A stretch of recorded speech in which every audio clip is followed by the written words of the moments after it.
care of his zakat. He took care of virtually things commanded by Allah Ta'ala. In essence, he came to Allah Ta'ala with a lot of good deeds. He took care of his salah, so he doesn't have a problem with salah. So he's not one of those that Allah is saying, he's not part of them. He gave his zakat, so he wasn't, failing in the area of what? Discharging that responsibility. And, basically, he is not wanting in the area of things commanded by Allah Ta'ala for him to do regarding his deed. But his challenge is this, or his challenge will be this. He will come, he will come, but shatama hada. He abused this one. Shatama hada. He abused this one. And I want us to pay attention to this.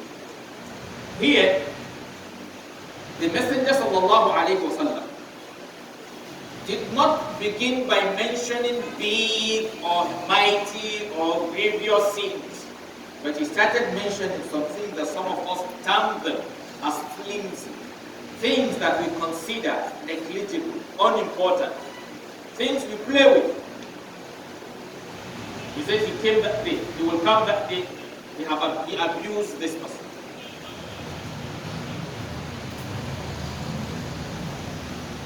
Man, he ate the property of someone, the wealth of somebody. Meaning he devoured the property of his brothers unjustly. And also, he said,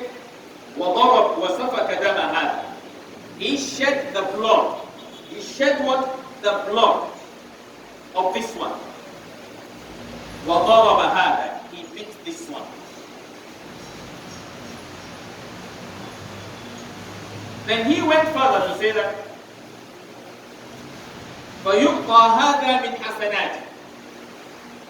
as a way of compensating those he oppressed, those he harmed. Because there's one thing we usually remind ourselves from time to time. The Messenger sallallahu alaihi wasallam said in a hadith that the prayer of the oppressed is granted, even if that person is a kafir. And in a related hadith, he told us that Allah Ta'ala said in a hadith al-Qudusi that لَأَنْصُرَنَّكَ وَلَوْ بَعْدَ حِينٍ. Allah Ta'ala swear that yes, to the one oppressed, he said, I will, avenge for you, even if it's after this life. That is why I usually say to brothers and sisters, you cannot cheat anybody. You cannot cheat anybody. You can only cheat yourself. That's why those who commit atrocity, you know what Allah Ta'ala said to them? He said, go to the messenger, tell them. Or the person preaching, Allah Ta'ala said, tell them. Ya ibadi alladhina asrafu ala man ala anfusihim la taqnatu min rahmatillah. He said, tell them, oh you my servants who have wronged themselves. He didn't say those who have wronged Allah or wronged anybody. Because he said, man amila salihan falinafsih wa man asa'a fa'alayha. Whoever does good is for himself. And whoever does evil, he is the one who will suffer the consequence. You cannot cheat anybody. Because there's someone there waiting.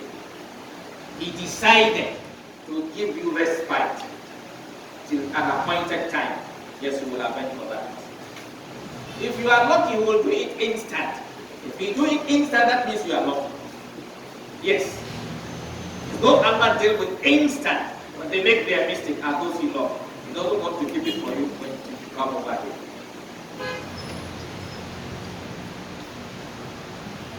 The Messenger said in the hadith that إذا أحب الله العبد كما قال صلى الله عليه وسلم, he said what? عجل له عقوبته. Allah loves his servant, he will hasten his punishment for him in his life. It's easier for you to show that this one than show them in the Arab. You can hear that. That's why we see someone shutting us bala. Those Allah tests most in life. He said who? Al-Anbiya, the the prophets. ثم الصالحون, then the righteous one, then ثم الأمثل فالأمثل. It goes according to the level of righteousness.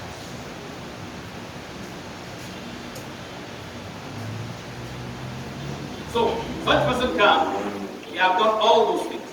Then the Prophet said, وَيُقَّى هَذَا مِنْ حَسَنَاتِ.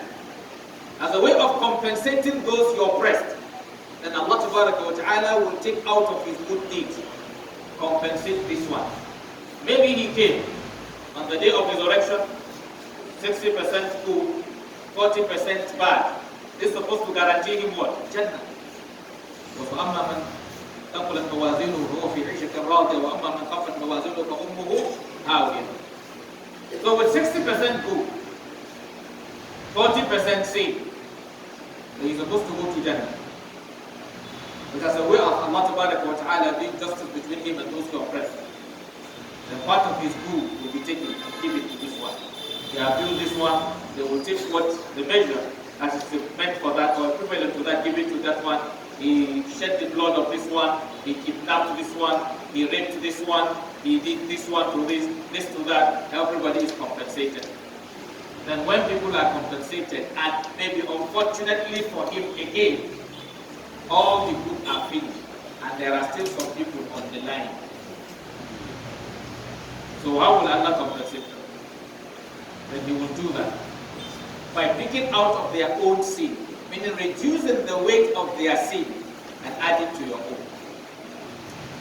And their own level of sin will go down, and you will shoulder the punishment you're supposed to have shouldered for their own sin. So you will be punished for their sin because of what? The harm you did to them when you were in this life. Then he said, after maybe the sin of some that he still owing, I give put it placed on him, then he will now be taken and thrown into where? Into hell. Because he doesn't have any good deed anymore. The only thing remaining for him is what? Is Iman. But now, no good deed. Because all the good are taken. Now he is left with what? 100% what? Or greater percentage of what? Of sin. And the Prophet said he will do what? Throw them in the hell. This is the Prophet giving us the scenario of what, the event of things on the day of resurrection. So if we look at this hadith, there are a lot of lessons we learn from it. And because of the importance, look at the way the Prophet started with the hadith. He started by asking them questions to draw their attention to the importance of what he's going to tell them. See, they responded, so they will be, listening to pay attention to the response that is going to come from him. And here he also made them to understand that Islam, they are not just some certain activities that are just listed for you to just do them, and when you do them, you finish Islam, you enter Jannah. No, but rather, he made us to understand that Islam is what? It's about relationship. It's about interaction. It's about how you relate with actually all the things around you. How you relate with Allah, how you relate with your fellow human beings, how you relate with animals. So you can take good care of your salah, your fasting, your zakah, your hajj, and you can still go to hell. Because you will end up suffering for other people. You finish doing them, and it will be shared for some people. Why? Because you harmed them in this life. So my brothers and sisters indeed, so we need to understand that yes, if really you are a Muslim, that is why Allah Ta'ala said that the Messenger sallallahu alayhi wa sallam is what? Is mercy to mankind. You as a Muslim is also supposed to be mercy to mankind, because you are supposed to take to his footsteps. You are supposed to emulate him. He is teaching you here that Islam is not just about mosque, it's not just about salah, it's not just about hajj, it's not just about maybe fasting, but rather you need to be conscious of how you relate with others. That yes, your relationship with others have, connection with your Jannah or not. So my brothers and sisters, indeed, we need to be very, very cautious of how we interact with our environment. أقول ما تسمعون وأستغفر الله العظيم الجليل لي ولكم ولسائر المسلمين من كل ذنب وخطيئة فاستغفروه إنه غفور رحيم.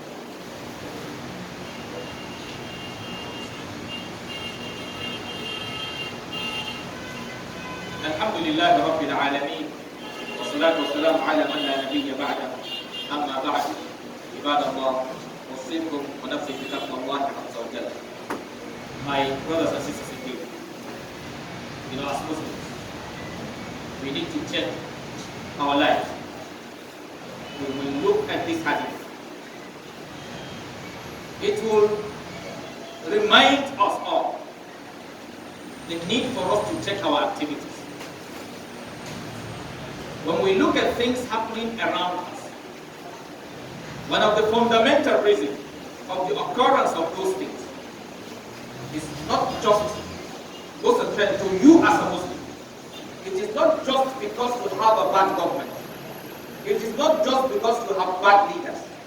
It is not just because you have bad youth or bad whatever. But it is because people have decided not to follow the commandments of Allah. Ultimately. Because if we will follow the commandments of Allah, each and every one of us wants Jannah. And I don't think there is any one of us who is ready to sacrifice Jannah for anything. I don't think there is anyone. All of us feel and we believe that yes, Jannah comes above anything. Above money, above children, above power, above whatever you can ever imagine in this world. And if that is the case, then you will be ready to follow the commandments of Allah Ta'ala. So what will push you into abusing your brother? If you are now told in this hadith by the Messenger Sallallahu Alaihi Wasallam that yes, when you abuse your brother, it is noted on the day of judgment, you will come and part of your reward will be taken and given to that your brother. Why will you do that? And also as a Muslim, why can't you forgive when your brother abuses you? Because he is actually saving something for you. Because sometimes how you feel, how you take things depends on your perception. Is if you feel the person is saving something for you, then that means he is harming himself. Then at his stage, there are things you can let it go. He is not harming you, he is harming himself. Like this word abuse that the Prophet started with, this is the most common thing. It's difficult for people to hear people talking without them using some abusive words, some vulgar words. Oh, somebody talking, say fucking nonsense. You know, that fucking is what? It's abusive. It's indecent. Someone mistakenly does you something. Yes, you can correct that thing without abusing the person. Somebody hits your car, and you don't need to abuse before you sort out yourself. Either forgive him, or let him compensate you. But you don't need to fight. You don't need to abuse. Calm down, look at the matter and talk sensibly. Oh, as a Muslim, words that come from your mouth should be good words. In one hadith, the Prophet said that word, "Man kana yu'minu billahi wal yawmil akhir falyaqul khayran aw liyasmut." He said, whoever believes in Allah and the last day should say what is good or keep what? Silent.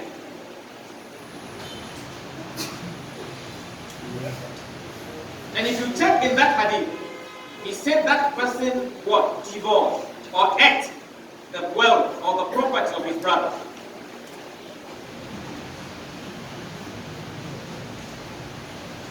So why will you divorce the property of your brother? Why will you eat the wealth of your brother or your brother's property unjustly?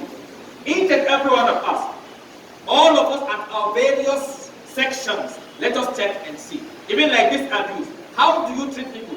Whether as a businessman, whether as a civil servant, whether as an officer, do you talk to people or you abuse people? You know, sometimes when we talk about something, everybody will begin to think it is related to every section.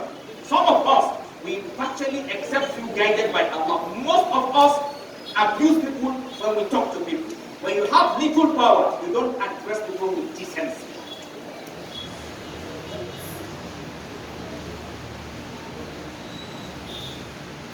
So we want to see a Muslim politician be able to finish talking without abusing anybody. We want to see a Muslim civil servant. Yes, you come to solve a problem in his office and he's able to treat you without abusing you.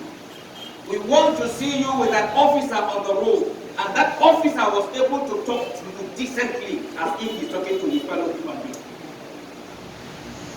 Yes, we want to see imams give people lecture, give people advice without using abusive words on them. Remembering that, yes, Allah sent Prophet Musa and Prophet Harun to Fir'aun and he said to them, فَقُولَا لَهُ قَوْلًا لَيِّنًا لَعَلَّهُ يَتَذَكَّرُ أَوْ يَخْشَى.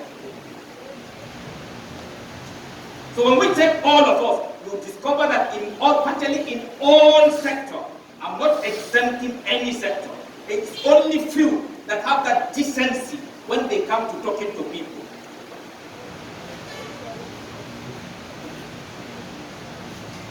If I feel I'm good, then when I want to address you, then I address you as if you are what? Trash. If I feel I'm a good Muslim, then when I'm now addressing you whom that I feel you are not a good Muslim, what do? I talk to you in a way that even you will hate yourself. نصب إلى سبيل ربك بالحكمة والموعظة الحسنة وجادلهم بالتي هي أحسن.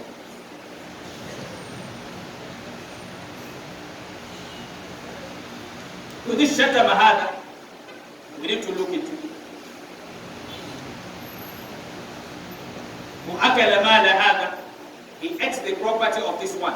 Yes, I and you cry or shout that the politicians are what? Eating our what? Wealth. You also in the market, you are also eating our wealth. Yes, because you are also hitting the under of your measure and do what? So it's the same thing. Like I do say to us, all of us are committing the same atrocities in our own ways. Or maybe someone is giving budget for drugs for hospitals. He squandered the money. He enjoyed the money. And people will go to hospital without drugs. He is shouting that somebody else is killing people. But he is also killing people in the hospital. He will not see his own as killing. Because he did not carry knife in his hand. He did not know that somebody died at that hospital because the drug he's supposed to provide there, he did not send those drugs. Or there is no bed in that hospital because the money for the beds is budgeted and he consumed the money, so no bed. So they take this one to this hospital, they say, no, there's no bed, go to another. But before they finish going around with the person has given up. He will say somebody is there doing money ritual. And he don't know he's also committing the same atrocity. Just the way that one too, he's blinded by looking for money. He feels he can pieces his fellow human being and get money.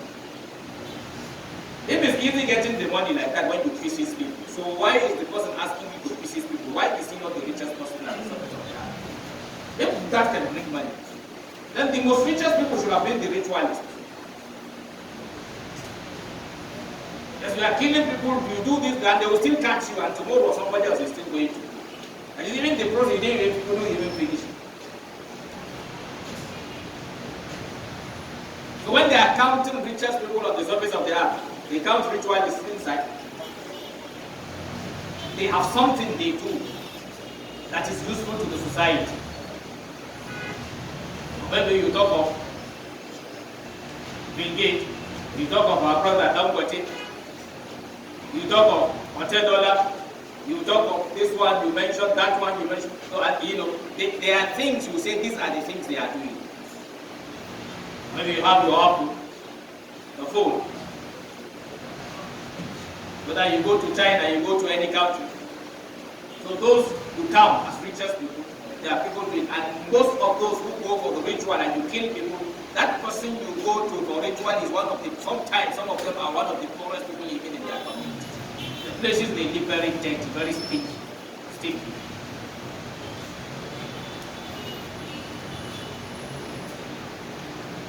Because like in that hadith we say, وَصَفَ كَدَمَ هَذَا, he shed the blood of this one. Today what is happening? We are shedding our blood, killing ourselves. There's one thing I usually remind us. Anyone, there's what we call misplacement of priority. When you misplace your priority, then your things can never go. Those who put the hereafter first and world second, they will repair the world and repair the hereafter.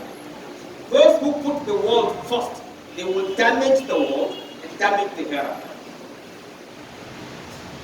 How you will understand this is, if you forget the world by yourself and you pick the hereafter by yourself, the hereafter will remind you the world. If you forget everything and you say you will follow Allah, Allah will remind you of the things you forget. If you say you will follow Allah, Allah will remind you through the Prophet that even your eyes have rights over you. Your body has rights over you. Oh, you don't care about women. The Prophet will tell you that an-nikahu sunnati faman raghiba an sunnati falaysa minni. That's what following Allah means. That is living your life in according to His teachings. Oh, maybe there are things you don't bother about. Oh, you don't want to appear decent. Then Allah will remind you in the Quran that قُلْ مَنْ حَرَّمَ زِينَةَ اللَّهِ الَّتِي أَخْرَجَ لِعِبَادِهِ وَالطَّيِّبَاتِ مِنَ الرِّزْقِ قُلْ هِيَ لِلَّذِينَ آمَنُوا فِي الْحَيَاةِ الدُّنْيَا خَالِصَةً يَوْمَ الْقِيَامَةِ. He will remind you by Himself. That's the distinction between Allah and any other person. Allah doesn't use you for Himself. He uses you for yourself. But any other person is using you for himself. You are certain. If you are working with anybody or you are relating with anybody, he's using you for himself before using you for yourself. Anybody, no matter how righteous we think that person is, that is the reality. It's human nature. And that's how Allah made us. إن الإنسان إيش خلق هلوعا إذا مسه الشر جزوعا وإذا مسه الخير منوعا. Somebody who is shouting now that things are not working, the day it starts working for him, you will not hear his voice.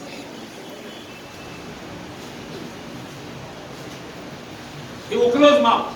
He is quiet. That's human nature. It's himself. Even if it's a lady, somebody says he loves her. It's a man, the lady says she loves. She loves that person. So she needs that person. So she wants to pick her love. It's about herself.